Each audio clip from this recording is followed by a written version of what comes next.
Bonjour à tous, alors aujourd'hui on va travailler sur les groupes et notamment une propriété très importante hein, qui dit que les sous-groupes de Z, eh bien c'est exactement les NZ avec N appartenant à un grand N. C'est une démonstration qui est jolie parce que évidemment pour trouver ça tout seul il faut s'accrocher, mais quand on la regarde, finalement chaque étape est assez simple à comprendre. Et ça utilise des propriétés importantes qu'on va utiliser dans pas mal de chapitres. Alors évidemment, on va utiliser ici la définition de sous-groupe. Et là, ça sera des sous-groupes additifs. On est des sous-groupes de Z+.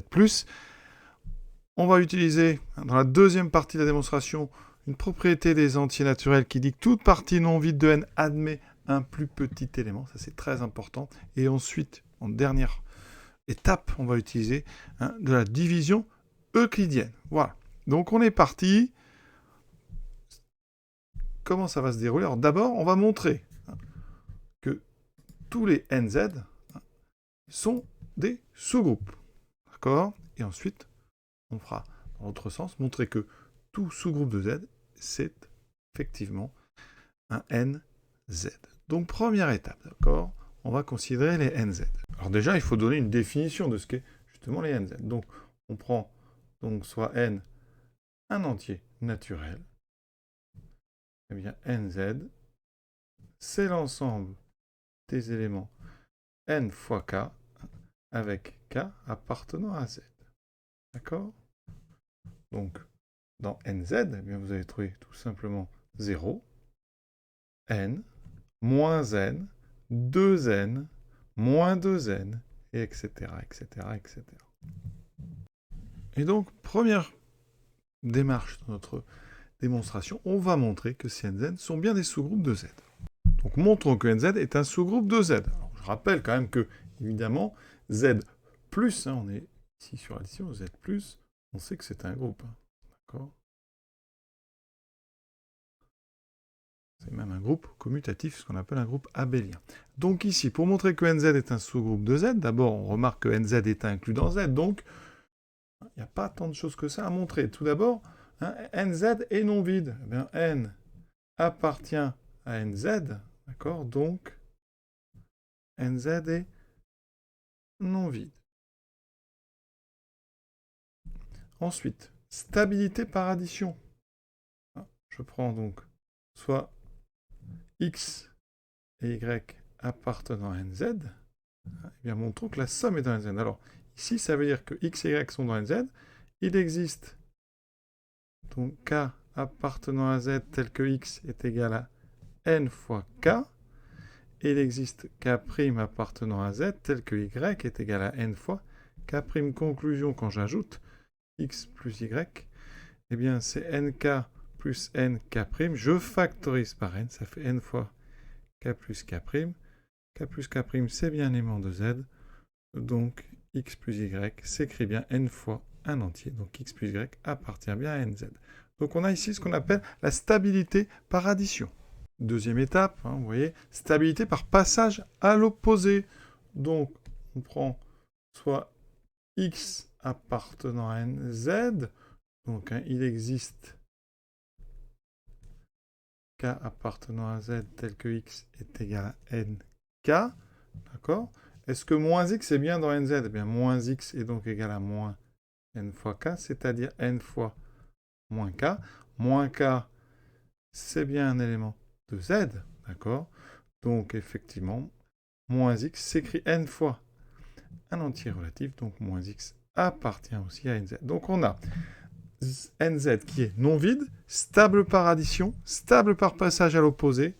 Donc, ces trois choses-là, ça veut dire que donc NZ est un, donc ici, sous-groupe de Z. Il faut savoir que le plus petit sous-groupe de Z, il est réduit à un élément, c'est 0Z. Alors, regardez, un 0Z, alors il contient 0, mais 0Z contient tous les multiples de 0, donc il est constitué uniquement que du nombre 0. C'est donc un sous-groupe réduit à un élément. Maintenant, on passe à la deuxième étape. Donc on va considérer un groupe, un sous-groupe de Z. Donc soit G, sous-groupe de Z.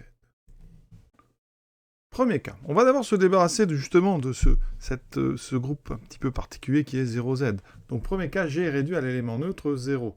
Donc dans ce cas-là, G, c'est l'ensemble non constitué de 0. Il n'a donc qu'un élément. Et on a vu que G était égal effectivement à 0Z.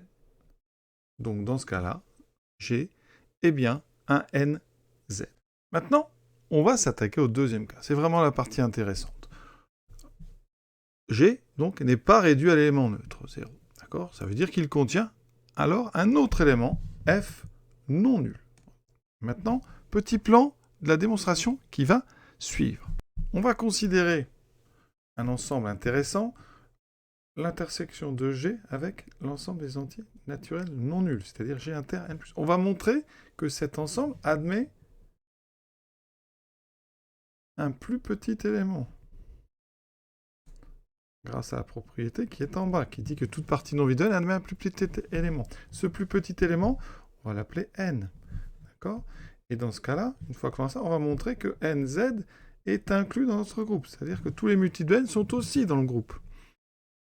Et avec ça, ensuite, eh bien, on va montrer que tous les éléments de G sont aussi des multiples de N, donc que G est inclus dans NZ. Double inclusion. On démontrera donc que G est égal à NZ. Vous voyez, ça va se passer donc en 3 étapes. Première étape, montrer que l'ensemble, donc G inter N étoile, admet un plus petit élément, N, que les multiples de ce N, donc N, tous les NZ sont dans notre groupe, dans notre sous-groupe, et ensuite que notre sous-groupe n'est constitué que de multiples de ce nombre N ici. Et dans ce cas-là, par double inclusion, G est égal à NZ. Et vous allez voir que pour la dernière étape, on va utiliser la division euclidienne. On est parti. La première étape. Donc, soit G inter N étoile. Autrement dit, c'est l'ensemble de tous les éléments X appartenant à G avec X strictement positif. D'accord? On sait que on a F, un élément non nul. Donc ici, si F est positif, alors F appartient bien à notre groupe, ici G inter N étoile. Et si F est négatif, alors, puisqu'on a un sous-groupe moins F, appartient aussi à notre groupe. Et par conséquent, F, donc moins F, est un nombre positif, parce que F est négatif, donc moins F serait positif, strictement, et donc F appartient à G inter N étoile, moins F, pardon. Conclusion, G inter N étoile est un ensemble. Ok, donc une partie de N non vide, et même une partie donc de N étoile, non vide. Conclusion, d'après la propriété, eh bien, G inter N étoile admet un plus petit élément qu'on va appeler N, qui est forcément strictement positif puisqu'il est dans N étoile. Je répète, on a considéré l'ensemble des éléments de notre groupe qui sont strictement positifs. Alors, cet ensemble ici est non vide parce que, je vous l'ai dit, notre groupe n'étant pas réduit à l'élément 0, il contient un élément F non nul. Si cet élément F est non nul, eh bien, on a trouvé un élément dans notre ensemble G inter N étoile, c'est F. Si F est négatif, on prend son opposé, et comme on a un sous-groupe, par stabilité, moins F appartient aussi à notre groupe, et donc on a un élément strictement positif, donc on a un élément moins F qui est dans G inter N étoile. D'accord? Ça veut dire que notre partie, la G inter N étoile, elle est donc une partie de N non vide, elle admet donc un plus petit élément, qu'on va appeler N, et qui est bien strictement positif. Et donc, ça veut dire que notre N, c'est le minimum des X appartenant à G avec X strictement positif. Deuxième étape, montrons que NZ est inclus dans notre sous-groupe G. Alors, ici, il va s'agir de faire une petite récurrence. Donc ici, montrons, alors ici, par récurrence, donc on va montrer, donc montrons que pour tout K appartenant à une étoile, à n, pardon, eh bien, Kn appartient à G. D'accord? Une petite récurrence très rapide. Initialisation récurrence sur K, hein, bien sûr. Donc, pour K égale 0, eh bien, K fois N donc vaut 0. Et 0 est bien un élément de notre groupe G. Pour l'hérédité, eh bien, on prend donc soit K un entier naturel, hein, on suppose, donc c'est notre hypothèse de récurrence, on suppose que Kn appartient donc à notre groupe G. Dans ce cas-là, Kn plus N, hein, par stabilité par addition, hein, Kn et N sont dans G. D'accord, on va être clair, ça c'est des éléments de G, des éléments de G. Par stabilité, et ça appartient aussi à G. Et Kn plus N, hein, eh bien c'est K plus 1, ici fois N. D'accord, donc notre hypothèse de récurrence nous a donc servi pour montrer que le terme suivant, K plus 1 fois N, était dans notre groupe. Et donc ici, eh bien ça c'est justement l'hérédité. Donc on vient de montrer ici que si on prenait Kn dans le groupe, K plus 1 fois N était aussi dans le groupe. Donc, conclusion, eh bien, pour tout K appartenant à grand N, K fois N appartient bien à notre groupe G. On vient donc de montrer que, eh bien, ici, tous les Kn sont dans le groupe G, avec un K qui est positif. Donc, par stabilité, pour tout K appartenant donc à grand N, Kn appartient à G, moins Kn appartient à G, hein, stabilité par passage opposé. Donc effectivement, eh bien, Nz est bien entièrement dans notre groupe G, d'accord, avec les multiples positifs et les multiples négatifs. Troisième et dernière étape, avant la conclusion, montrons que notre groupe G est inclus dans Nz. Autrement dit, tous les éléments de G sont des multiples de N. Donc, on va prendre un élément de G. Donc, soit X appartenant à notre groupe.